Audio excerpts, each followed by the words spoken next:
the Johnson Wax Program with Fibber McGee and Molly.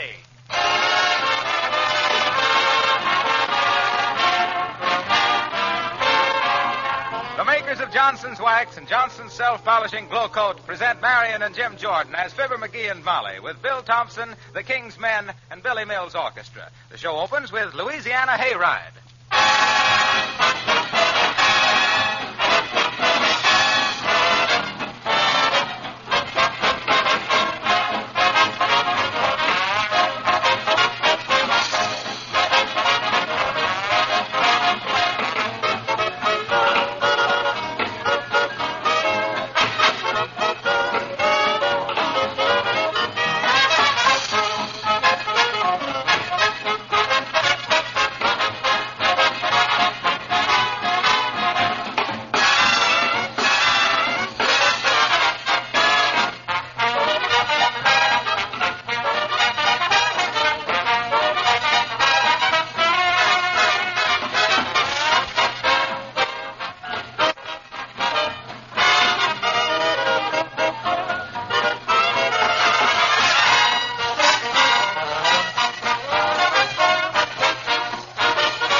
At least once to every married man comes this haunting question.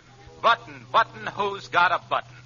And here, with a buttonless shirt in his left hand and pointing an accusing finger at his spouse with his right, we find Fibber McGee and Molly. What's more, I'm getting pretty tired of finding my shirts with no buttons on them. Do you realize, Mrs. McGee, that this is the third time that this has happened? When were the other two times? Well, once was in June of 1908, and the other time was in 1917, the Army turned me down on account of flat feet. In 1918, they took me anyway. It was in 1919, that's when it was. Or was it? Oh, never mind, dearie. Hand me my sewing basket, and I'll sew a button on that shirt. Okay.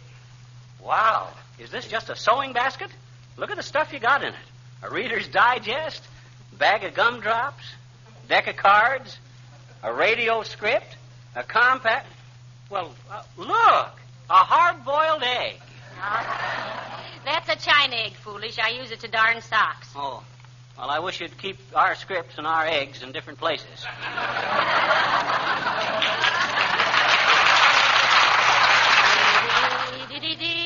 Oh, come on, Molly. Hurry up. I got to get downtown on important business. What important business? I don't suppose you think it's important who's going to be the next president of the United States. Why, certainly it's important, but what have you got to do with it? Oh, I'm going to meet the fellows in front of Joe's Tavern, and we're going to discuss it. Oh. I see. The pool room primaries. You always... Oh, McGee. Now what? I haven't any white thread. I'll have to run over to the 10-cent store and get some. All right. Get ready and come with me. Okay. Now, hurry. Well, I can't hurry any faster. Well, why not? I'm putting on this turtleneck sweater, and it's slowed me down. All this fuss about a little white thread. Hey, Molly. Molly, it's too warm to wear that fur coat. Oh, it's never too warm to wear a new fur coat, dearie. Anyway, if it gets too hot, I'll just close my eyes and remember how much it cost. That always gives me a chill. Well, let's go. I think I'm going to be a success in this fur coat, dearie. What you mean? I just saw the curtains twitch in Mrs. Gildersleeve's front window. She stands in the window all day and checks up on the neighbors. When she was younger and her hair was redder, they called her the Orange Pico. Hey, look, Molly, here comes Mrs. Uppington. Oh, goody. I was hoping we'd meet her today. Goody? Oh, I see, on account of the new fur coat, eh? Yes. And if it doesn't make her face fall farther than they lifted it the last time, I'll be... Oh, how do you do, Mrs. Uppington? So nice to see you. Oh, how do you do, Mrs. McGee? And Mr. McGee? Uppy, as the amateur ski jumper says when they asked him how the takeoff looked, hi. May, isn't it a simply lovely day to be... Oh, my dear. Oh, what a gorgeous fur coat. Here it comes. Fur coat? Oh, yes, this. It's just a little thing I had made up to bum around in. It's a Siberian chinchilla. Really? Oh, you had it made? Oh, then it's yours. Why, of course it's mine. I got it at the same place where you got the ermine wrap you wear at the opera. You know, the one you always have sent home on approval.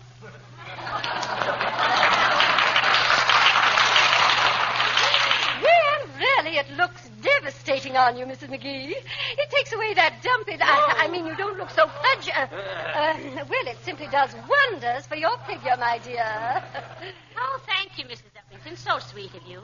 And I do value your opinion so much. Oh, now, please, my dear. No, really. They say you were one of the best-dressed women in the country in your day. And in the country. So you really like my coat, do you? Oh, indeed I do, Mrs. McGee. You know, I think I shall order 2 exactly like it. They'll make charming little rugs for my rumpus room. They'll feel so lovely underfoot. Well, I wouldn't know about that, Mrs. Uppington. So few of our guests come barefooted. Yes, what? Mrs. McGee, do you mean that my guests are... Very well. Goodbye. Goodbye, Abigail.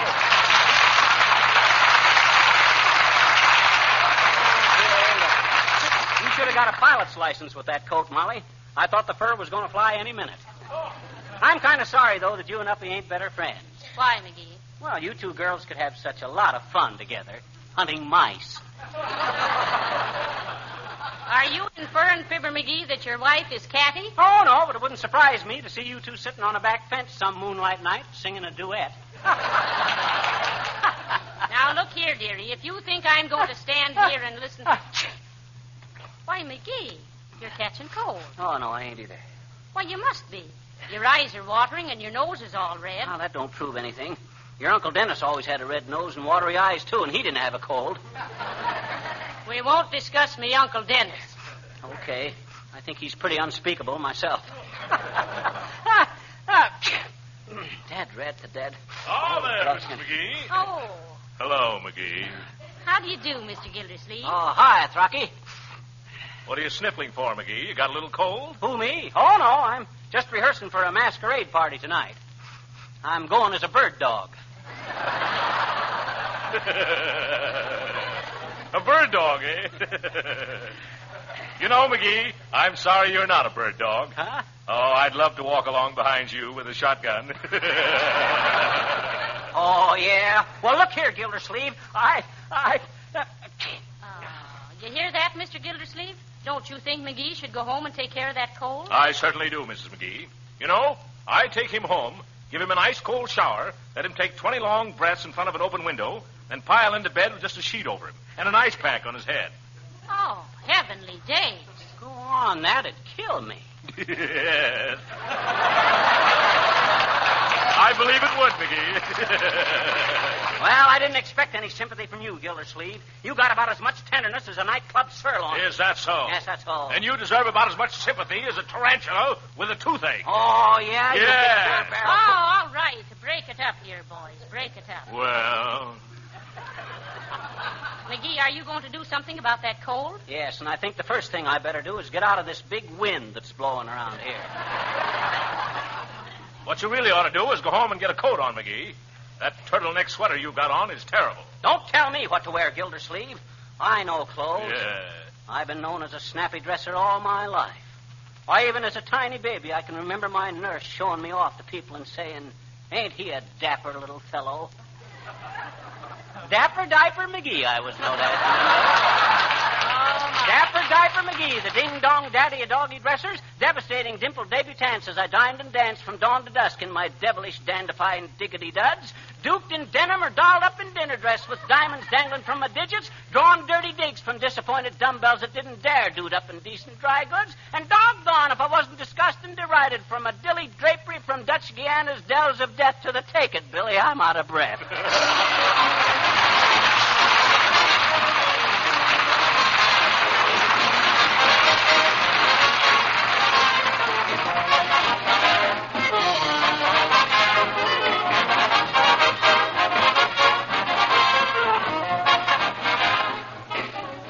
waiting for Fibber and Molly to return, I'd like your attention for just a minute.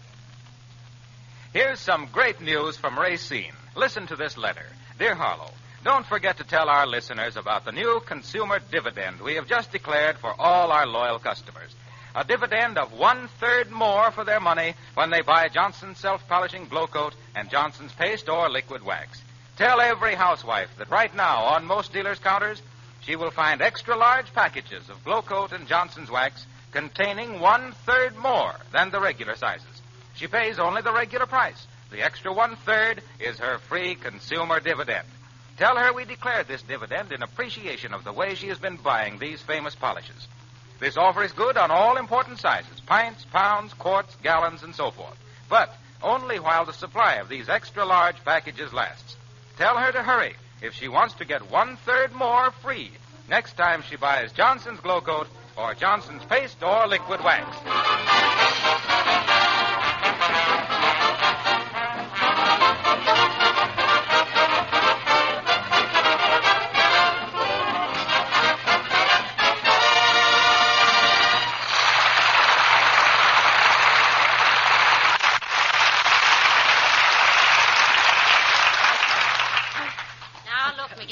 Walk any farther. I think you ought to go home and go to bed while you're sniffling and sneezing. Oh, no, I'm okay, Molly.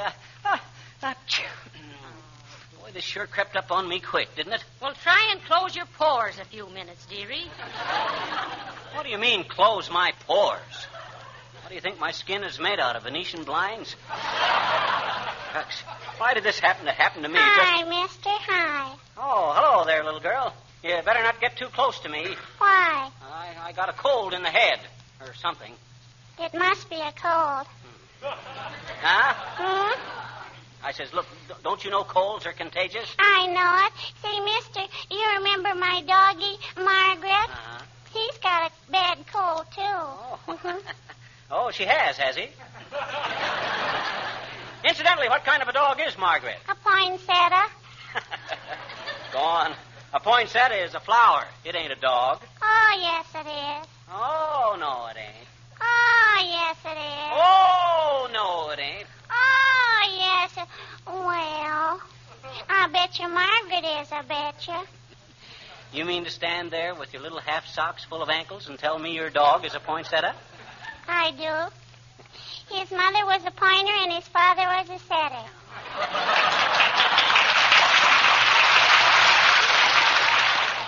Hey, mister, will you give me a job after school, please, will you? Go on. What could a kid your age do? Take care of your baby. We haven't got a baby. If we had a baby, I'd be glad to help you out.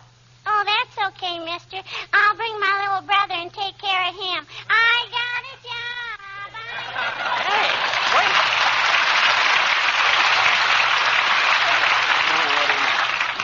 Oh, well, grow me a beard and call me Orson.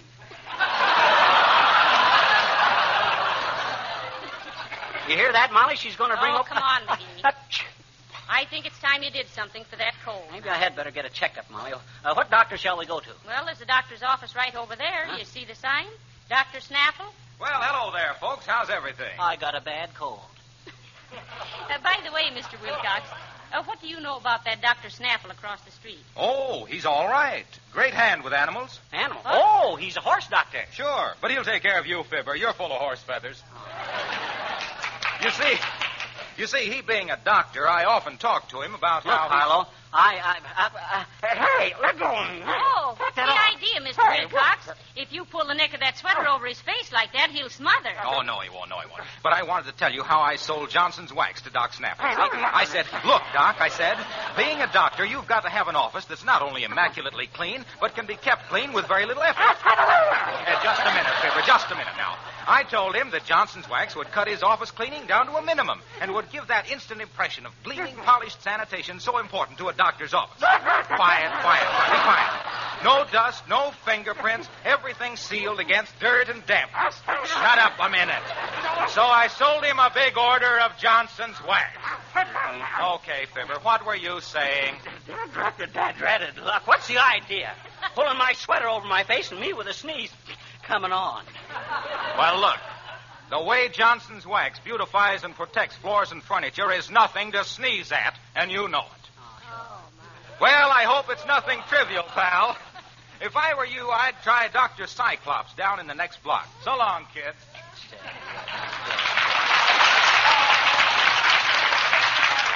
He sure loves his work, don't he? Oh, he does. That guy wouldn't mind going to the electric chair if it had Johnson's wax on it. It'll be just a love seat to him. Well, I suppose he certainly is. Good day, my dear. And good day to you, Knucklebrush. Why, what seems to be a trouble? Oh, he's got a bad cold, Mr. Boomer. I'm taking him to a doctor right now. Totally unnecessary, my dear. I have with me the famous old Boomer remedy for a cold which has been in my family for generations. Which, the cold or the remedy? Both, sniffle snozzle.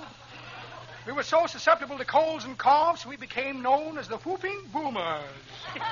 This remedy was devised by my great-grandmother, Beulah Boomer, who was stolen by the gypsies when a mere child. Oh, not really.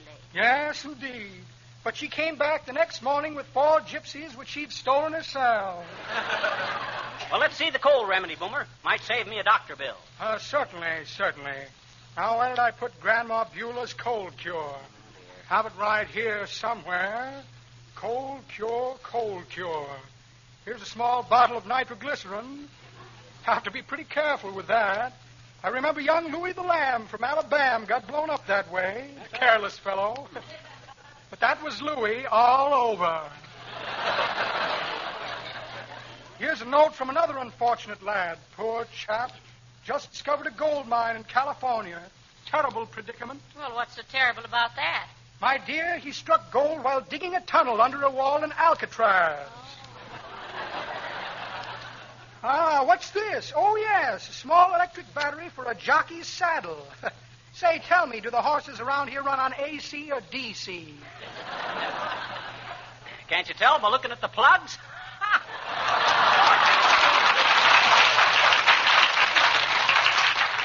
Go scratch yourself, Seabiscuit. Let me see now. Here's an entry blank in the Bob Hope baby naming contest.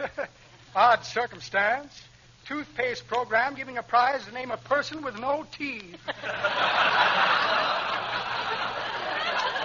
A check for short beer. Well, imagine that. No cold cure. I must get busy with the Ouija board and ask Grandma for another copy. Good day, my dear. Good day, beanbag.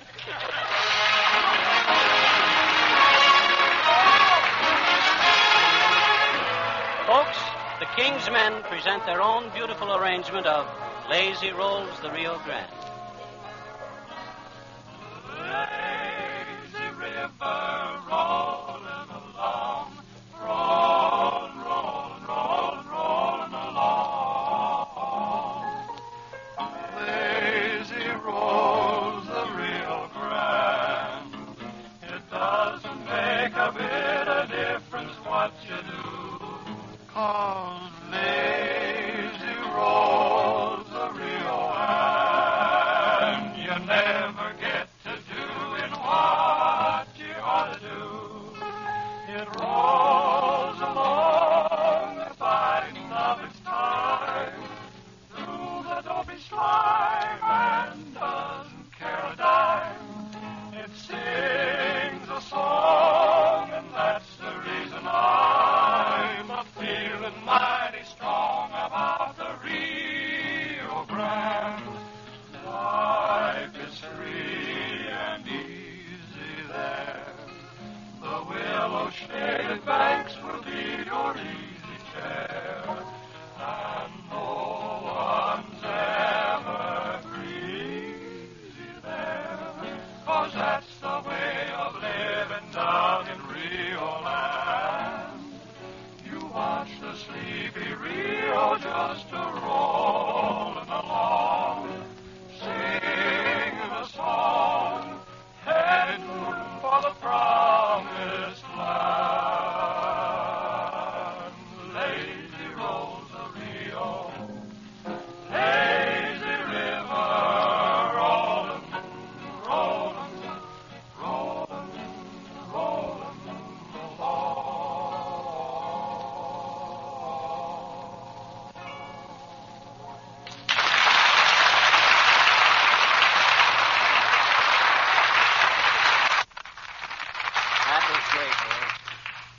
Drat it, why do I have to go and catch this? Oh, heavenly days. Hurry, dearie. The doctor's just a few doors down the street. Well, for scream's sake. Hello there, Cupid. Hello, Fizzer. Why, hello, Mr. DePopulis. Hi, Nick. What in the name or for the love of goodness sakes is the matter with Fizzer, Cupid? The poor lad seems to have just caught a bad cold in the head. Yeah. Oh, that's too bad, Fizzer. Why don't you try the remedies I'm getting from my brother? He just sent it to me day behind yesterday. Who sent it to you, Nick? My brother, Laos. Well, that's a fine way to talk about your brother. Oh, that is not meaning to be a derogatory remarks, Cupid. That's my brother's name, Laos. Oh. You see, when I'm being born, my mother is meaning to call me Nicolaus, but I am turning out to be twins. Oh. Twins? Sure. And so my mother is calling me Nicky and my brother Lousy. Well, you know, it was all very confusing, I'm thinking. All day long, people were always asking me, boy, are you him?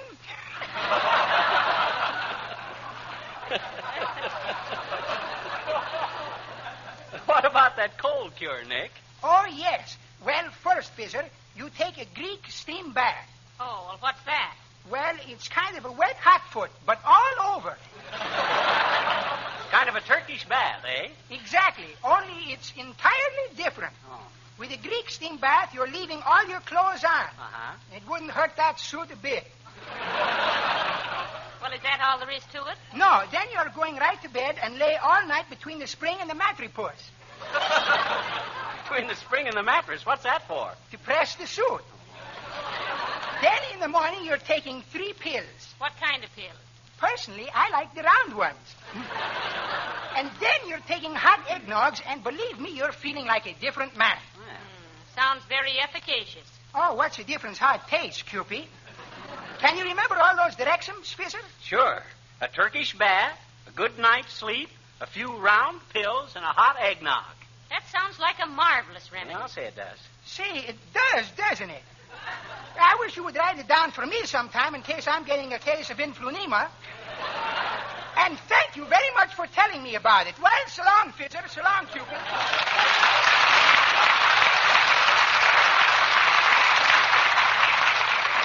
What we really need, McGee, is a sure cure for all the people we know who know sure cures.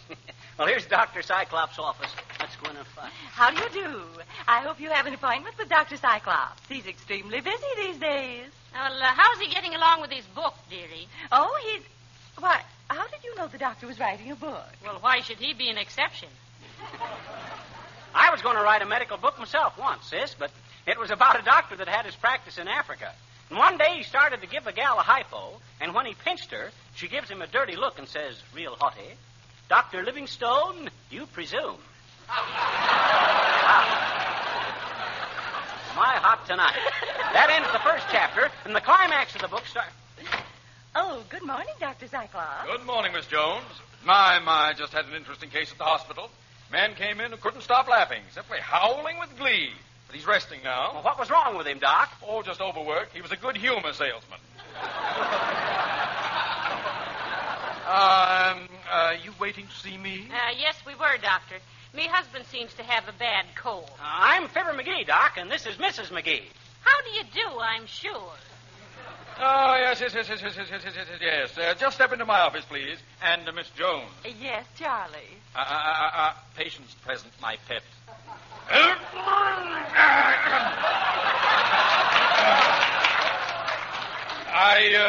If Mr. Dobson calls again, tell him it is medically impractical to build up the fatty tissue in any particular location. Yes, sir. Tell him that if he must go to the doubleheader baseball game this summer, to take a cushion.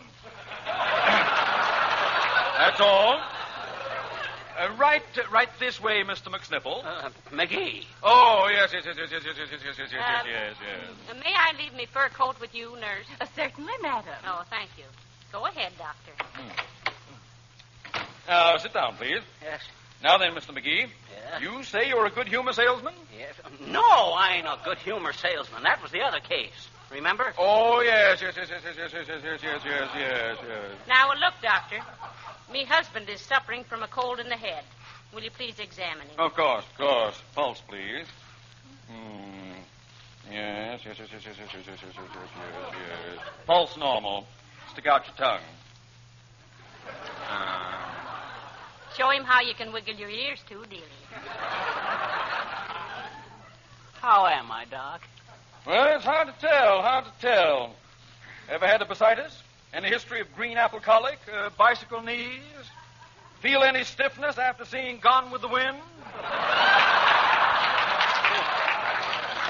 Well, hey, Molly. Hey, look. I ain't got a sign of a cold now. I ain't even sniffed for 5 minutes. Mr. McGee is right, Mrs. McGee. He's Sure. in perfect health. Yeah. No fever, no cold symptoms whatsoever. No, boy, do I recuperate. I'm an easy bruise, but a quick heal. What's all about that? Thank you very much, Doctor. Oh, yes.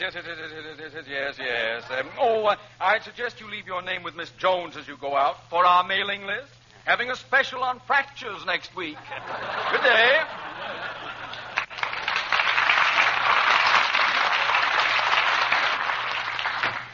Well, thank you for watching me fur coat, dearie. And I'm glad to say there's nothing wrong with me husband. Only coat, McGee. Okay. You see, sis, it was probably just some temporary Oh, Dad. I thought that doctor says there was nothing wrong with me. Oh, dear. Well, if that's what the doctor said, you can depend on it, sir. Oh, yeah? I suppose you think I go around sneezing for my own amazement. Oh, no, sir. But you might be allergic to something. That would give you the same symptoms. But McGee isn't allergic to anything that we know of. No, the only thing I was ever allergic to in my life was rabbits. That's right. Yeah. Rabbit fur always did make you sneeze. Hey, rabbits! Hey, Molly, rabbits! Don't you get it? Get what? That fur coat. It's rabbits. You got gypped. What? I don't believe it. That ain't a Siberian chinchilla. It's just a house and pepper house coat. Don't you get it, Molly? I says it ain't Siberian chinchilla. It ain't Bunny, McGee.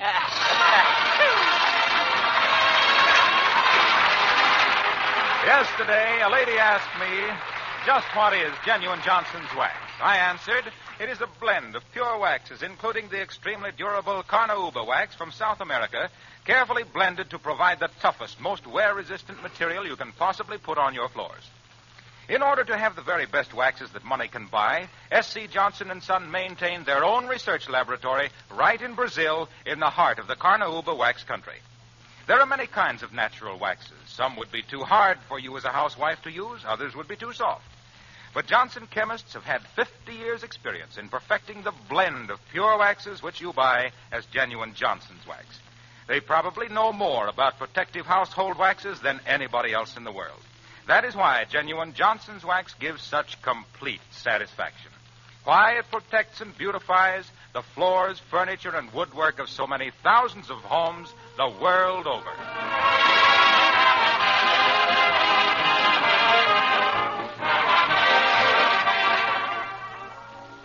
McGee, what's that crate of potatoes on the back porch? Where'd they come from? Oh, didn't you know, Molly? Governor Batolfson of Idaho sent us them. Oh, no, really? Sure. Remember how we mentioned my Uncle Spud McGee of Pocatello, Idaho, a couple of weeks ago? Yes. Yeah. Well, Idaho appreciated the plug and sent us a box of potatoes. Well, isn't that nice? Yeah. So next week, we're kind of planning on writing a show around one of the big automobile plants in Michigan. Like, for instance, Cadillac or Lincoln. Oh, wonderful. Are you listening, Governor Dickinson? Yeah. Good night. Good night, all.